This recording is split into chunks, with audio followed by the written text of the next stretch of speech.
Episode 5.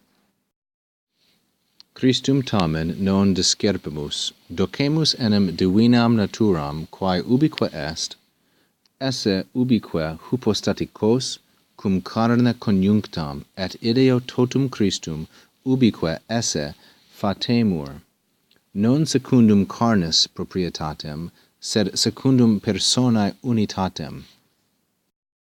In the previous episode, Beza was explaining his view of the two natures of Christ and how it is that the humanly nature was cleansed of its weakness when Christ was glorified, but his human nature was not destroyed or fundamentally altered.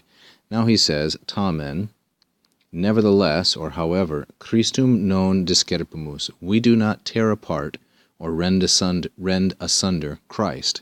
Discerpimus is discerpo, third conjugation verb, and you can see in it the verb carpo and dis, which means in different directions.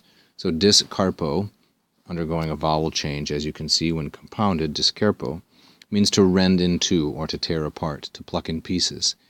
We do not, however, tear Christ apart. Docemus enim, for. Notice this conjunction enim, often translated as for, is given for logical inference, and it is post-positive.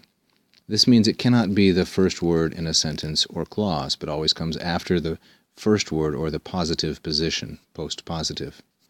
For we teach that, and now we have, of course, a ratio obliqua, indirect statement, divinam naturam esse. There's the indirect statement, the oratio obliqua. The subject of which is natura, it has the modifier divinam, and the verb of which is esse. And the predicate will be this idea, ubique, etc. We teach that the divine nature, quae ubique est, which is in fact in all places, the divine nature has infinite extension, the divine nature which is everywhere, is, esse, everywhere, hypostatikos. Like this. I'll write it out in Greek because I think it's a little bit easier to see than in the old ligature.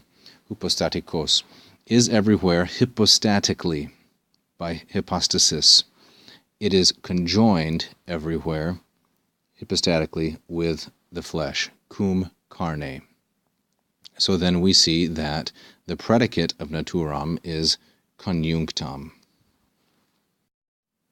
To give an enodatio or disentangling of the syntax, we have docemus, we teach, naturam esse conjunctam.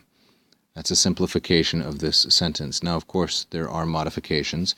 It's a naturam divinam, and it's a naturam divinam which also has this quae est ubique, this relative clause describing it.